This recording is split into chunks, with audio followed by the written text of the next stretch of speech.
Espace TV, le 22h.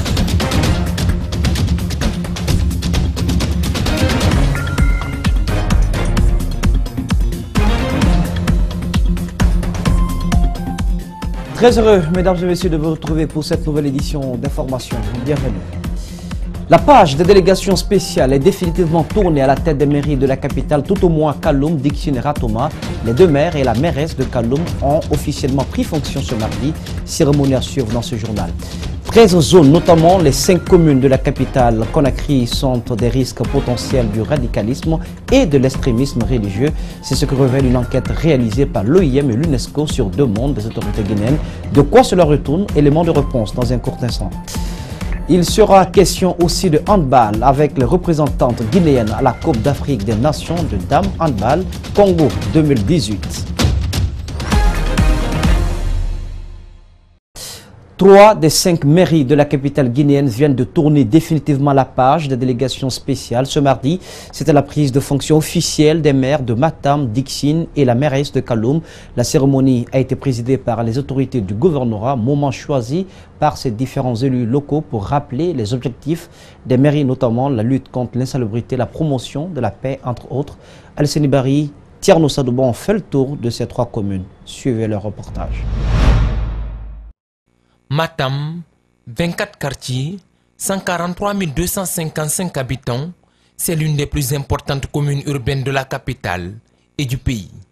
Ici, c'est d'abord une passation de service entre la présidente de la délégation spéciale et le maire, avant la prise de fonction, qui sonne comme un glas de soupir. Je lance un appel patriotique à l'endroit de tous et de toutes pour œuvrer dans le sens d'un travail d'équipe sincère dans l'unité, dans la paix et la concorde sociale. Deuxième étape, Dixine. Devant les 37 conseillers, c'est d'abord les syndicalistes qui prennent la parole en indiquant que les contractuels n'ont pas été payés depuis le retrait du président de délégation spéciale. Le maire qui se succède à lui-même rassure que toutes les dispositions seront prises pour la paye avant de lancer un appel aux autres membres. À l'extérieur, le problème politique est possible. Mais à l'intérieur du bloc, c'est les conseillers communaux de la commune de Dixine qui se retrouvent pour le bien-être de Dixine. Nous mettons fin aux querelles que nous avons connues. Nous devons faire face au travail qui doit commencer. À Kaloum, c'est la fille du feu président Sékou Touré qui prend les rênes. Elle rend hommage aux compagnons de lutte de son père, comme Balia Kamara, Hadja Mafouri Bangoura et autres. Nous serons guidés par l'esprit de concertation, d'équipe et de redevabilité envers nos mandats. Nous serons à l'écoute de toutes et de tous. Chers citoyens et braves populations de Kaloum et des îles, chères sœurs de Kaloum, vous nous avez élus sur la base d'un programme désormais unifié que nous assumons, et il est de ma responsabilité en tant que premier magistrat de la commune de faire en sorte qu'à l'issue de notre mandat, les objectifs projetés et les résultats attendus soient atteints et pleinement atteints. A noter que toutes ces prises de fonction ont été présidées par le chef de cabinet du gouverneur de la région de Conakry. Après avoir déclaré sa candidature à l'occasion d'une somptueuse cérémonie il y a quelques semaines à la place du souvenir de Dakar, Abdelwahab Bengoulène est arrivé à Conakry ce mardi. À sa sortie, un comité d'accueil est venu à sa réception. Ce candidat à la présidentielle prochaine sénégalaise est à cheval entre Dakar et Conakry. Le compte-rendu est signé Idrissa Bari, Djibril Kabak Kamara. C'est au rythme des sons de tam-tam et de la fanfare que la communauté sénégalaise de Guinée a accueilli Abdelwahab Bengeloun, candidat à la présidentielle sénégalaise de février 2019. Jeune et travailleur, Wahab président suscite de l'espoir auprès de ses compatriotes vivant en Guinée. On est derrière lui, on est venu l'accueillir. C'est notre candidat. En tout cas, ce qu'on peut comprendre, on a confiance en lui et on sait que pourquoi pas il peut être le président du Sénégal. Nous, quand même, nous qui vivons en Guinée ici, on le connaît, on le sait. C'est un travailleur, c'est un jeune qui a de talent. Donc, c'est un travailleur. C'est un travail du monde. Ouais. Tout Conakry est derrière lui. Tous les jeunes Conakry, les Sénégalais qui vivent en Guinée, donc on est derrière lui. Entrepreneur vivant en Guinée depuis près de 18 ans, Abdelwahab est directeur général de Wigo. Il est aussi le président du club de première division Sumba FC de Dubreka. Pour légitimer sa candidature, Wahab a besoin de plus de 52 000 parrainages. Donc, la conquête de l'électorat sénégalais de Guinée s'impose comme une nécessité. À l'heure où je vous parle, on est en train de collecter les signatures qui nous permettront de légitimer notre candidature. Je suis venu à la conquête non seulement de tous suffrages, pas non seulement des Sénégalais vivant en Guinée, parce que eux seuls, même si je les respecte tous, ne pourront pas m'élire. Donc je suis partout où il y a un Sénégalais. Je pense que je suis en train de tout faire pour essayer de lui faire voir notre vision de notre pays, pour qu'ensemble qu'on puisse construire un Sénégal qui sera fort, un Sénégal qui est soucieux de son développement. En attendant la confirmation de sa candidature, le natif de la SICAP Liberté 5 se présente comme la seule alternative crédible pour rendre au Sénégal toute sa force à travers sa jeunesse dynamique. 13 zones, notamment les 5 communes de la capitale Conakry, sont des risques potentiels du radicalisme et de l'extrémisme religieux. C'est ce que révèle une enquête réalisée par l'OIM et l'UNESCO sur demande des autorités guinéennes pour faire face à ce nouveau fléau. Les ONG, les syndicalistes, les forces de l'ordre et les autorités administratives ont entamé la mise en place des comités d'alerte dans la lutte contre l'extrémisme violent. Al-Seni Bari, Abdoulaye Kamara pour le compte-rendu. Il ne s'agit pas de réprimer, mais prévenir contre tout extrémisme violent et radicalisation religieuse. Raison pour laquelle société civile, religieux, syndicats de transporteurs sont mobilisés. Il s'agit de mettre en place un comité d'alerte et de veille dans les 5 communes et dans quelques villes de l'intérieur du pays. Ces circuits de prévention, c'est vraiment ces comités d'alerte précoce qui vont être installés dans les différentes communes, qui vont travailler avec les populations à la base, donner l'information nécessaire aux services de sécurité et décourager les potentiels candidats qui peuvent tomber dans les mains de ces personnes qui font le lavage de cerveau, mais aussi au cas où il y a des gens, comment faire la répression pour les mettre hors d'état de nuire. Un ouf de soulagement pour cet officier de police judiciaire. La radicalisation est d'autant plus importante que de nombreux Guinéens reviennent de la Libye, l'Algérie ou autres avec l'esprit fort modélé. Je demande à l'État de prendre ça à bras le corps, car vous-même vous remarquez, ces jeunes qui reviennent de l'aventure, qui ont échoué dans le projet d'aller en Occident, s'installent dans les pays où il y a de l'islamisme, il y a du terrorisme. Ils sont entraînés là à beaucoup de choses et ils reviennent au pays. Ils reviennent radicalisés, ils reviennent avec des idées d'extrémisme et surtout dans le cadre religieux. Et ils cherchent petit à petit à approcher notre jeunesse et à entraîner notre jeunesse dans ce cadre. Des attaques terroristes enregistrées en Côte d'Ivoire, pays frontalier et au Burkina Faso sont une illustration.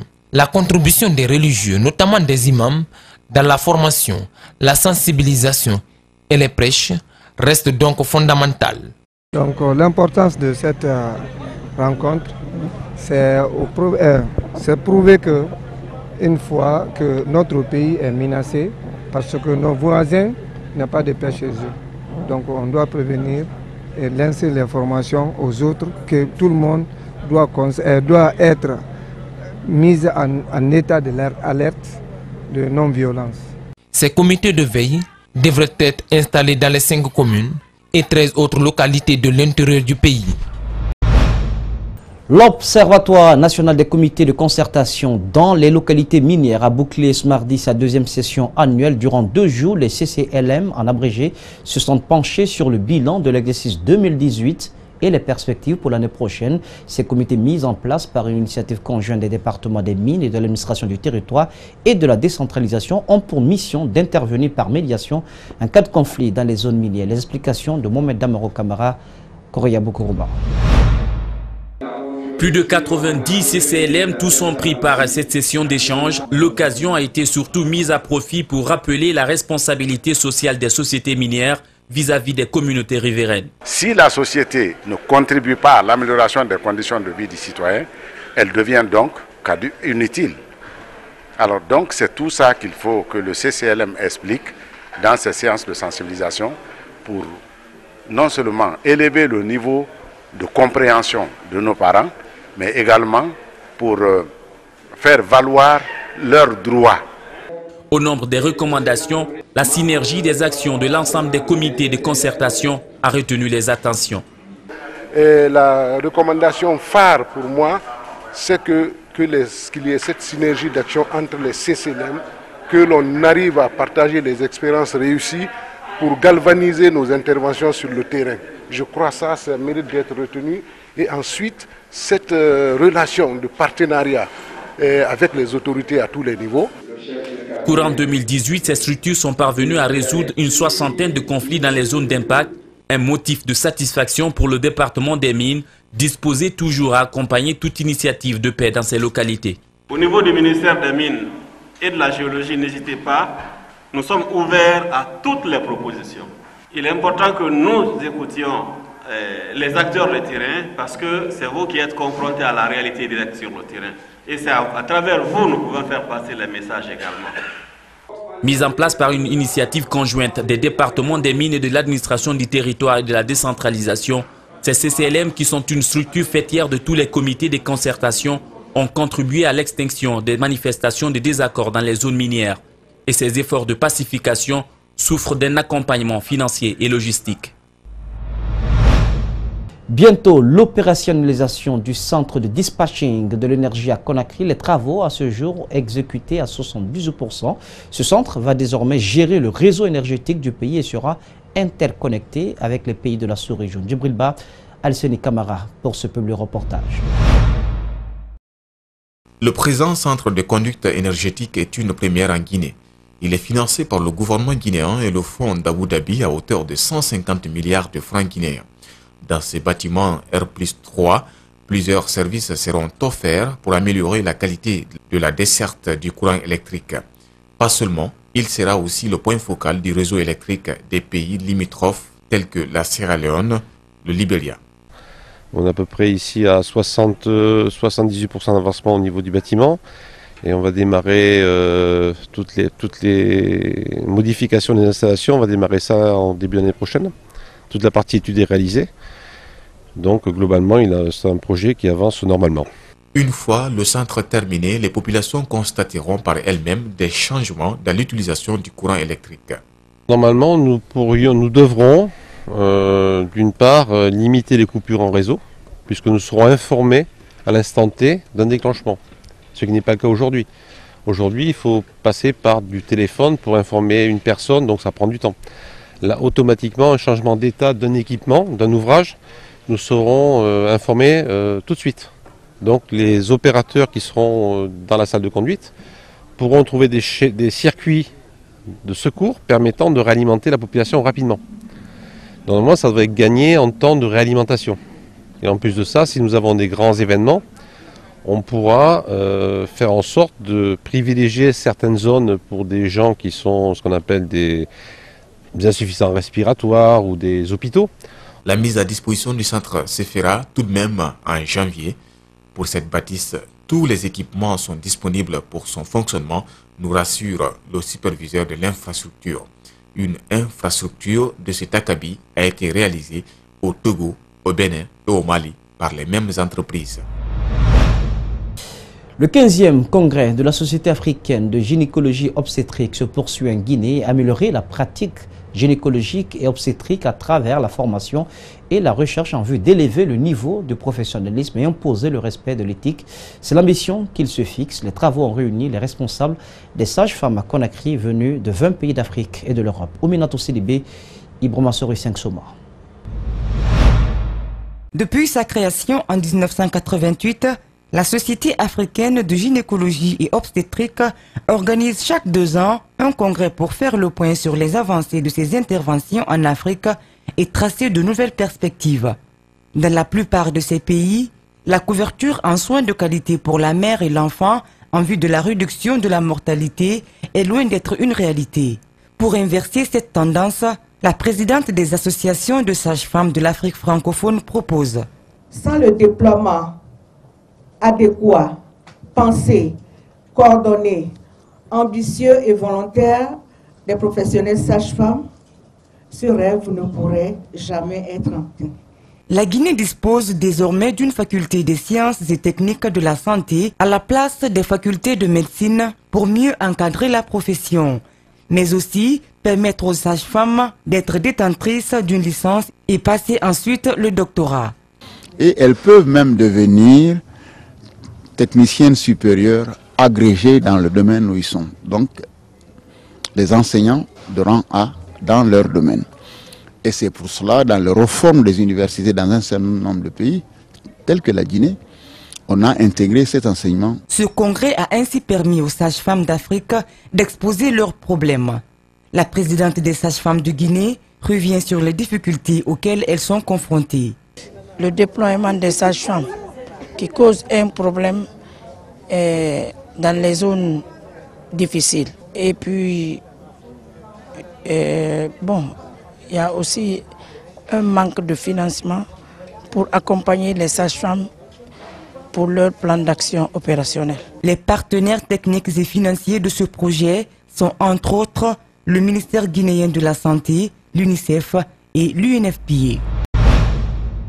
À défaut de changer le monde, l'on peut changer tout au moins une vie. Et c'est ce message citoyen que la jeunesse de Tomboya, dans la commune urbaine de Boké, a compris ce week-end en participant au développement local. Ces jeunes ont fait le colmatage des routes qui mènent aux différents secteurs grâce aux contributions volontaires. Fodoma Kamara, Salifo Lifo Sissé depuis le Kakandé. En dépit de la multiplicité des entreprises minières, la presque totalité des routes de Boké se dégrade, soit sous le poids de l'âge ou celui des gros porteurs. Conscients de cette réalité, les jeunes du quartier Tomboya veulent eux aussi participer de leur façon au processus de développement local. Bon, nous sommes juste en face de l'ancienne commune.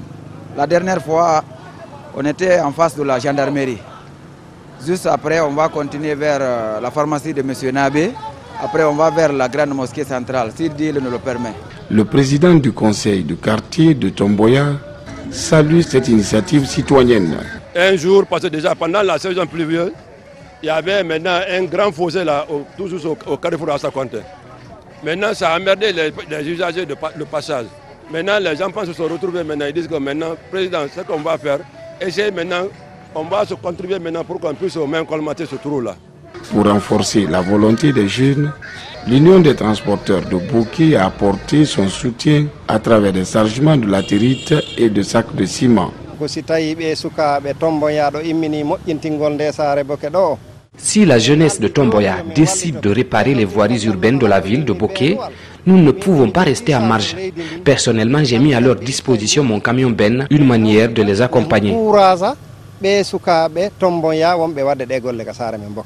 Cet appui ne laisse pas indifférent les autorités locales. Le secrétaire général chargé des affaires administratives de la commune urbaine s'est rendu sur le terrain pour constater les faits. Il se réjouit de cette participation citoyenne. Depuis avant-hier, je suis informé que l'Union des transporteurs de Boké veulent venir en flèche pour pouvoir aider la ville de Boké à travers la jeunesse des quartiers installés. Et ce don, l'appui-là, c'est fait pour la commune urbaine de Boké. Les jeunes du quartier Tomboya sont désormais engagés à élargir leur action à d'autres lieux publics de la commune urbaine de Boké. Restons dans le Kakandé et pour dire que bientôt la COP24 doit se tenir, c'est en décembre 2018 en Pologne. La Guinée pose des actes avant cette rencontre planétaire sur le climat. Un atelier de sensibilisation sur les enjeux environnementaux et sociaux vient de s'achever ce mardi à Boké. Durant 2 jours, les cadres techniques de l'environnement, des eaux et forêts et la société civile se sont penchés sur la mise en œuvre des plans de gestion environnementale et sociale. Fodoma Kamara, Salifoli Fossissé. Cet atelier de renforcement des capacités est initié par le projet Parc Amine et financé par la Banque africaine de développement. Pour le préfet de Boké, cette action doit intéresser tous les intervenants qui évoluent dans ce domaine pour comprendre les paramètres liés à ce processus. Le prémisse dans la mise en place de toute société minière, c'est les études d'impact environnemental. Et ceci, c'est pourquoi. C'est pour que cette société minière qui vient évoluer dans une zone donnée ne soit pas en conflit tant avec les populations, mais qu'avec les normes environnementales édictées dans notre pays. Ces 2 jours de formation ont permis au cadre du ministère de l'Environnement de comprendre la mise en œuvre de la politique environnementale du gouvernement guinéen. Bokeh est une zone bauxitique et il y a plusieurs compagnies minières qui interviennent dans la zone et chaque compagnie minière est censée élaborer son plan de gestion environnementale. Et le PARCA a envisagé la réalisation d'un atelier de sensibilisation au niveau de l'ensemble des acteurs au niveau préfectoral qui sont impliqués dans le cadre de la mise en œuvre et du suivi du plan de gestion environnementale. Pour gagner ce pari, il faut l'implication de tous les acteurs afin d'élargir des journées de sensibilisation dans leurs localités respectives. Les attentes, nous pensons aujourd'hui que ceux qui ont suivi cette formation auront la plénitude, la capacité de restituer à tous les niveaux aux décideurs, n'est-ce pas, ce qu'ils ont appris. Parce que l'objectif fondamental, comme je viens de le rappeler, c'est d'améliorer les conditions de vie des communautés impactées par les projets. La société civile de Bokeh entend se battre pour informer les communautés sur les effets négatifs de l'environnement. Étant de la société civile, on va s'impliquer pour faire la restitution de cette formation au niveau des communautés, c'est-à-dire tout partout où il y a les ONG, les groupements. Nous allons venir expliquer ce qui s'est passé parce qu'on a vu que l'environnement, c'est quelque chose de très cher à l'être humain. Si on ne gère pas bien notre environnement, vraiment, plus dans 10 ans, 15 ans, nous allons souffrir. Le label Tekiso Record, au cœur de Sigiri, pour le Festival des Arts de Guinée, a organisé lundi dernier une conférence débat sur le thème jeunesse et culture. Le conférencier Ibrahima Khalil Keita, préfet de Sigiri, a expliqué l'importance de la culture dans la vie d'une nation. Malik Sengana Kamara, Ibrahima Souri Kamara pour le compte-rendu. Un pays se démarque des autres à travers sa culture et ses traditions.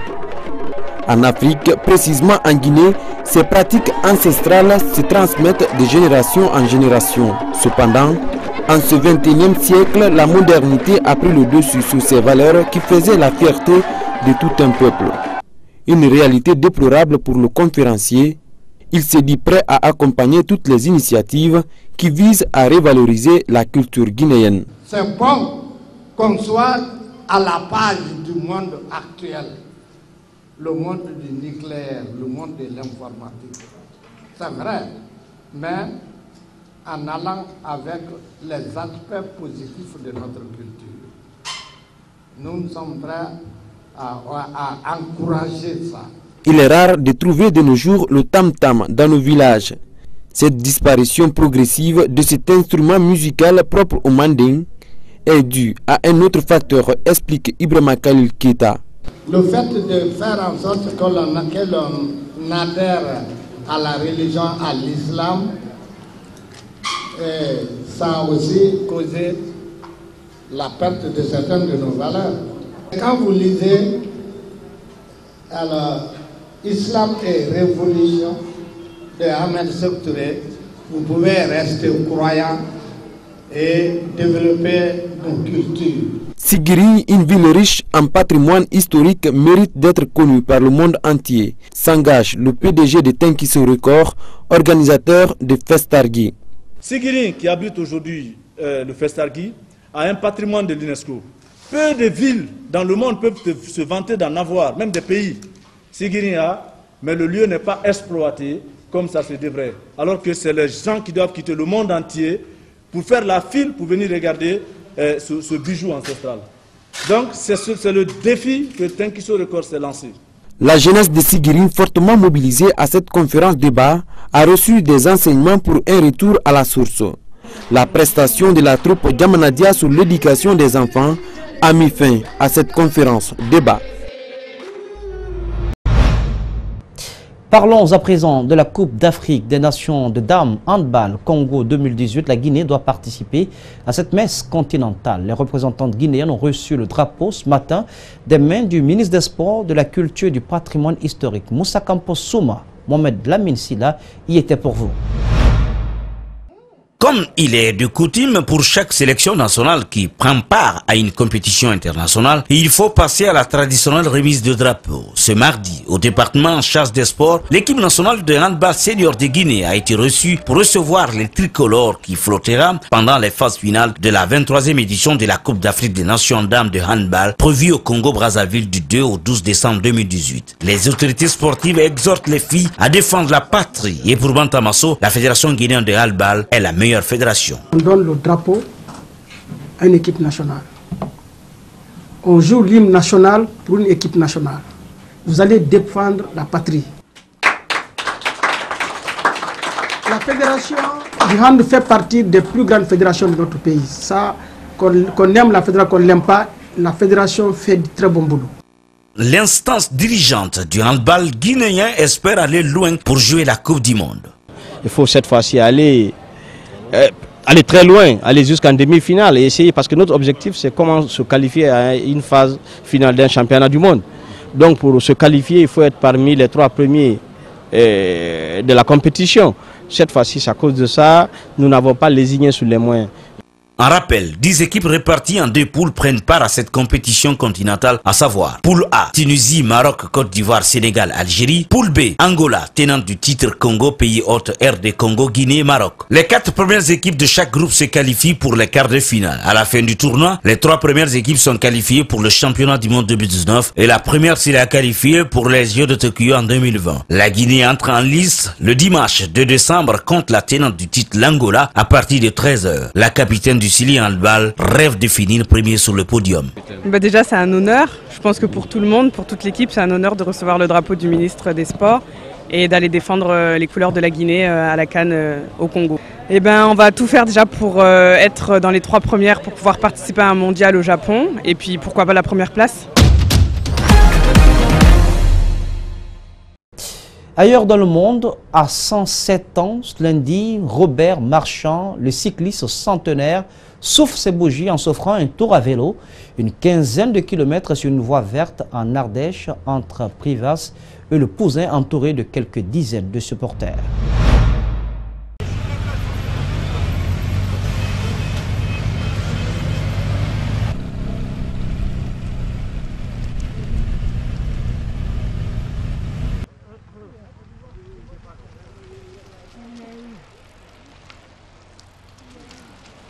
Bon, c'est bien. Je ne croyais pas de pouvoir faire ça.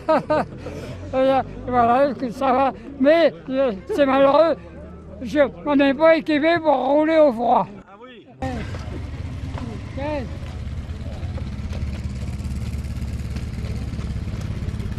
Ça devient dur depuis 1 an. Depuis 1 an, ça devient dur. Mais enfin, ça va quand même. Mais je m'entretiens quand même. Je m'entretiens. Je ne veux pas faire des records, mais je m'entretiens tous les jours au matin. Il n'a jamais voulu s'arrêter. C'est un médecin qui pense que c'est trop dangereux pour lui. Mais je connais Robert, il est très sage. Il ne va jamais au-delà de ses limites et surtout, il s'entraîne tous les jours. Tous les jours, il fait entre une demi-heure et 1 heure de gymnastique et également 20 minutes de home trainer.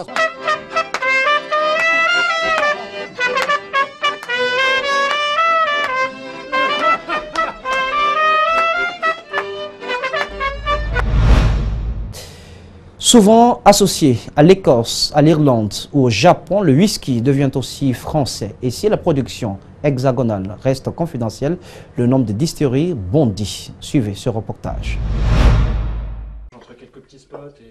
Dégustation au tonneau pour Éric Cordel. Non, j'aime bien. Hein. Dans son verre, sa première production, un single malt. Il ne lui manque plus qu'1 an d'élevage pour porter le nom de whisky. S'il est encore novice, Éric joue déjà avec les goûts grâce à un alambic unique au monde qui distille à basse température. On fait baisser la pression, ça permet au liquide de bouillir et ça va permettre vraiment de cette cuisson, un peu comme de la cuisson lente, de la cuisson four, de la cuisson vapeur, de faire quelque chose d'assez fin, de plein de rondeur et de récupérer des arômes très très proches de la céréale. Comme lui, ils sont une trentaine à avoir commencé à distiller ces dernières années. Un chiffre qui porte à plus de 60 le nombre de distilleries dans l'Hexagone. Le but, un whisky original, 100% français. La définition de whisky français, c'est un whisky qui va être brassé, fermenté, distillé et vieilli en France. Donc de regrouper toutes ces étapes, qui sont des étapes clés, pour avoir un produit vraiment fabriqué en France. Les pionniers de cette démarche, ce sont eux. Warenghem distille depuis 1983. Et en 35 ans, beaucoup de choses ont changé. Le whisky breton a notamment obtenu une indication géographique protégée. Très clairement, avant 2010, le whisky breton, c'est une idée absurde. Et dans la tête des gens, c'est une idée absurde. Au tout début, on s'est complètement adapté au marché. Le marché, c'était 95% de blend vendus en grande distribution. On a fait un blend pour la grande distribution. Clairement, c'était ce qu'il fallait faire. Aujourd'hui, les distilleries ne cessent d'innover. Assemblage, méthode, mais aussi choix des fûts utilisés pour l'élevage du whisky. Résultat, une impressionnante diversité de goûts liée à une tradition bien française, le vin. Là, on a des fûts de vin de Franche-Comté, parce que c'est un whisky de Franche-Comté, vin de paille, vin jaune.